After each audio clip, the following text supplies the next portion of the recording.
been so happy down Bethnal Green. This gay youth you might have seen.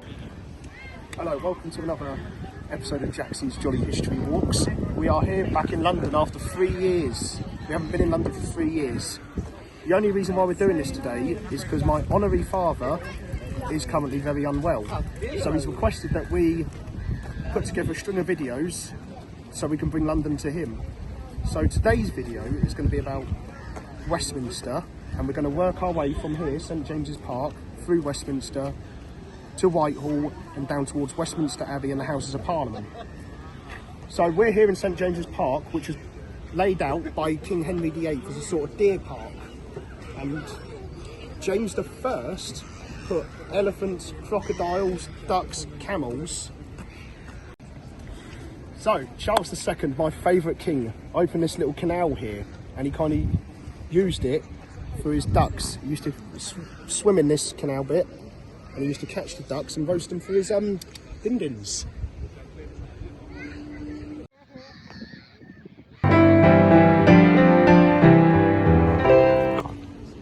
So in 1664, the Russian ambassador gifted Charles II with these pelicans, and they're apparently the descendants of the original ones. Down Bethnal Green, this gay youth you... So we're on the Blue Bridge in St James's Park, and if you were to join secret intelligence like MI6, this is the bridge you'd have to walk across to be initiated.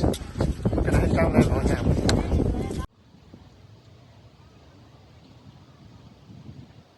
What a surprise. I praise the Conservatives frank and free. Tompkins got angry so speedily. All in a moment he handed to me 2 lovely black eyes. 2 lovely black eyes. Oh, what a surprise.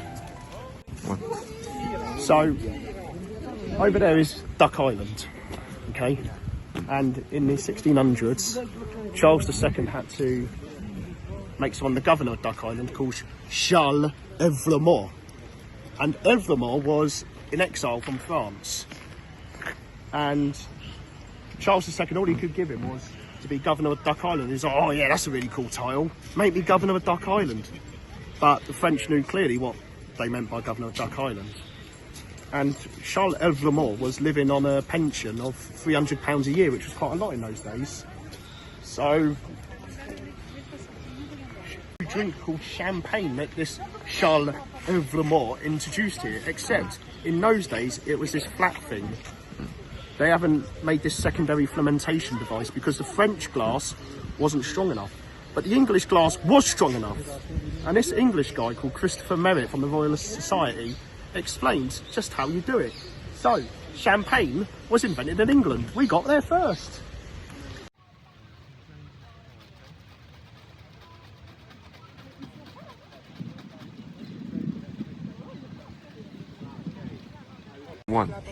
So we're here on Horse Guards Parade, and every June for the King's birthday you see this whole area become a military parade, and the royal family just sit on that window just up there, which is actually the Duke of Wellington's office. But you see that on BBC every single year, so I'm not going to go into that detail.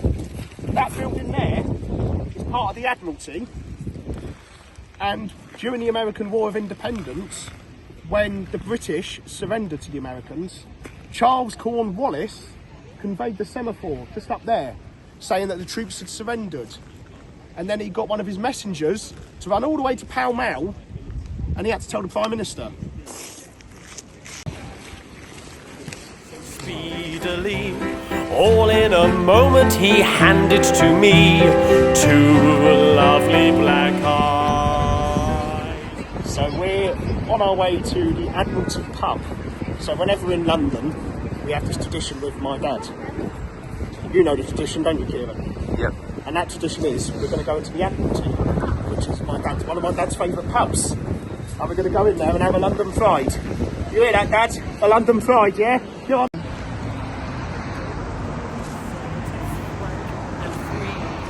Tompkins got angry so speedily. All in a moment he handed to me 2 lovely black eyes, 2 lovely black eyes. Oh, what a surprise! Only for telling a man he was wrong, 2 lovely black eyes. Next time I argued, I thought it best to give the Conservative side a rest.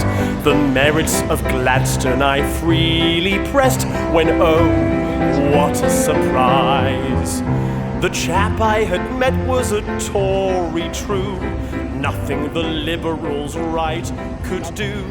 This was my share of that argument too. Lovely point at the Admiralty. Kieran, how was your London Pride, mate? Lovely. Lovely, yeah?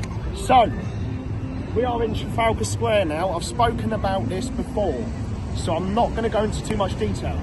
We've got Lord Nelson up there, the victor of the Nile, leader of Copenhagen, and the victor of the Battle of Trafalgar. We've got the 4 lions on the base, designed by Edward Landseer, who was Queen Victoria's favourite sculpture, but he said, I'm not a sculptor, I'm a painter. And he had to wait for a lion to die at London Zoo. And they brought the dead lion carcass to his studio. But the lion had decayed a lot, so the paws, he had to use the paws from his pet cat and enlarge them as the lions. We've got 4 bas-reliefs around Nelson's column to represent the battles that he won. And it's said that they are melted down French cannons that were captured at the Battle of Trafalgar. But I've heard other stories saying it's from the HMS Royal George that sunk in Woolwich. It's a bit of a difficult one. And all the gas lamps that are around Trafalgar Square are actually said to be from HMS Victory. We're going to go over there and I'll show you London's smallest police station.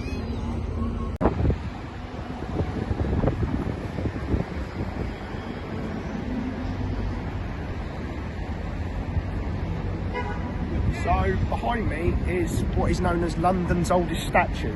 That's actually King Charles I on his horse.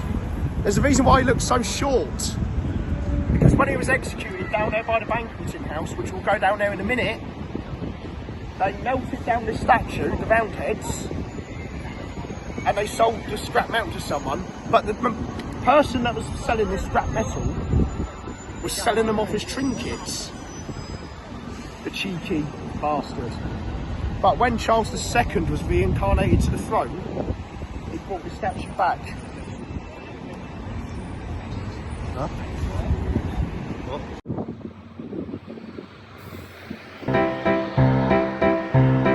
Next time I argued, I thought it...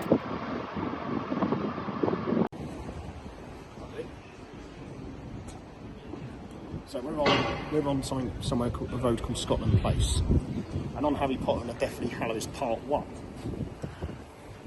Do you reckon? Have you ever seen the film, Kim? Yes.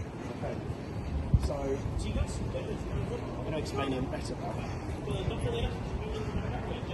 So on the Deathly Hallows Part 1, this is where Ron, Harry, and Hermione are hiding around the corner, waiting for the Hopper to come in, and then they zap her, and then they drag her into here. And on the Order of the Phoenix, there's a telephone box that would have been placed just here. And when Harry was going in for his inquiry with the Ministry about using magic in the Muggle world, they went into a telephone box just here. And Arthur Weasley dials 66442, which dials magic, and they descend down in to the Ministry. And Arthur Weasley goes, "Oh, this shall be interesting. I've never used the visitors' entrance before." So, we are coming on to Whitehall now. Just here is the Admiralty building, which I believe the night before Nelson's funeral, Nelson laid in state here before being taken to St Paul's Cathedral. I don't think it's used for the Admiralty anymore though, but I'm not going to get into too much detail about that. So as a naval historian, we'll be here for years. Go. We're here on Whitehall, outside the banqueting house. It's one of my dad's favourite subjects to talk about whenever in London, because the first floor window there in January 1649, Charles I was brought out here onto the scaffold and he was beheaded. Right here. I've never been inside the banqueting house, but from what my dad told me, it's beautiful. It was painted by Rubens. And if you see over there, Kieran, the black mark at 2 o'clock, that marks the time of day where Charles I was beheaded. But it doesn't make sense because that building was built in 1758. That wasn't there when this was here. So I believe it's some builder that just made a little smudge to make like, oh, look at this.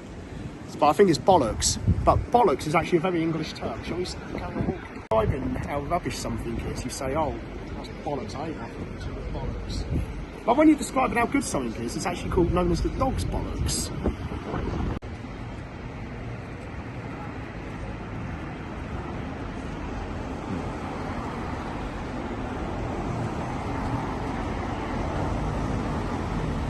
So, just behind me here is the cenotaph. And at the end of World War I, a wooden memorial was put there. But the people liked it so much, they built a stone one, made of stone. And every year on November the 11th and Remembrance Sunday, everyone gathers around to pay their respects.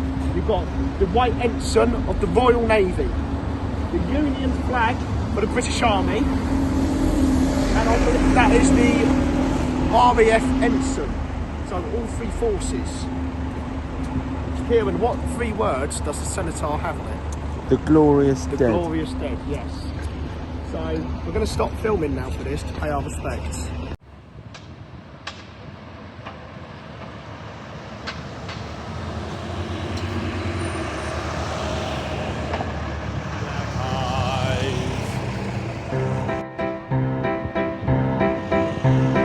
Next time I argued, I thought it best to give the Conservative side a rest.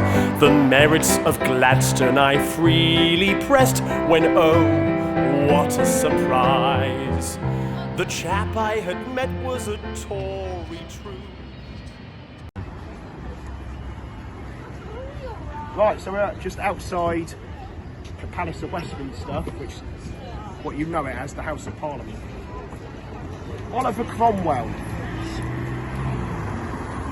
He was, in my dad's eyes, a tosser. And I'm not going to explain about Oliver Cromwell because we done a video last year after visiting Westminster Abbey. And my dad, being the charming man he is, he would like to say a few words about Oliver Cromwell. So Dad, this is for you. I am a royalist. I'm a monarchist and I'm proud of that. And if it was in my power, I would pull that fucking statue down. Because it offends me. Go. Just behind me is the House of Lords. Okay? What time of year is it coming up to, Kieran? What happened on the 5th of November in the very cellars of this building? Guy Fawkes time. Bonfire night. Yeah. And they reckon it was around here where the entrance into the cellars of Parliament actually was. Where Guy Fawkes was hiding in the cellars. His intention was to blow up Parliament because the 5th of November 1605 was the opening of Parliament. So King James I would have been present. All his ministers, his whole government would have been in there, and his family. And the gunpowder plotters wanted to destroy them all and overthrow the heretics and turn England into a Catholic state. On the 24th of November 1605, Lord Monteagle got an anonymous letter which was to tip off to tell him not to go to this state opening. I'm going to try and remember this by heart. I've been trying to learn it all week. Is God and men will punish the wickedness of this time. And yet, don't think of this as some slight of an advertisement. that you may retire yourself into the country to witness the event in safety. Yet I dare say they shall receive a terrible blow this Parliament, and yet they shan't see who hurts them. And that was the anonymous tip-off. But I think that letter that was sent to Lord Monteagle basically exposed the plotters what they were going to do. If Guy Fawkes succeeded, the explosion would have been so devastating, it would have gone from here all the way towards where we were in Trafalgar Square and around 2 miles out. That's the scale of the explosion that would have happened. You can see that build tower there, Kieran, the Victoria Tower. Apparently every law on the land is actually stored on vale parchment in that tower just there. So what we're going to do now, we're going to head around towards Lambeth Bridge, because there's another thing for the Harry Potter fans.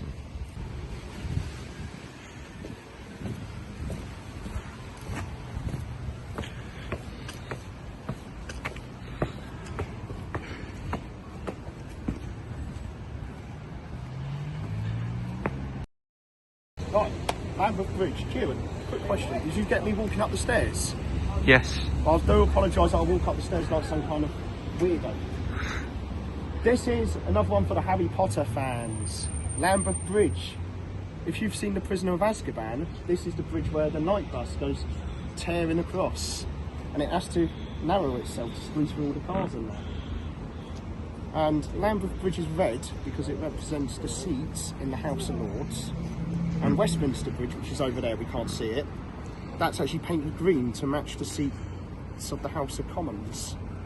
And Westminster Bridge have what looks like penises when the sun shines down towards the channel. 3. So this building right behind me, in 1966, when England won the World Cup, the Jules Rimet trophy was actually displayed in there. It was actually stolen, and then it was later found in South London by a dog named Pickles. And Pickles, there's a picture of Pickles just on the corner of the screen right now.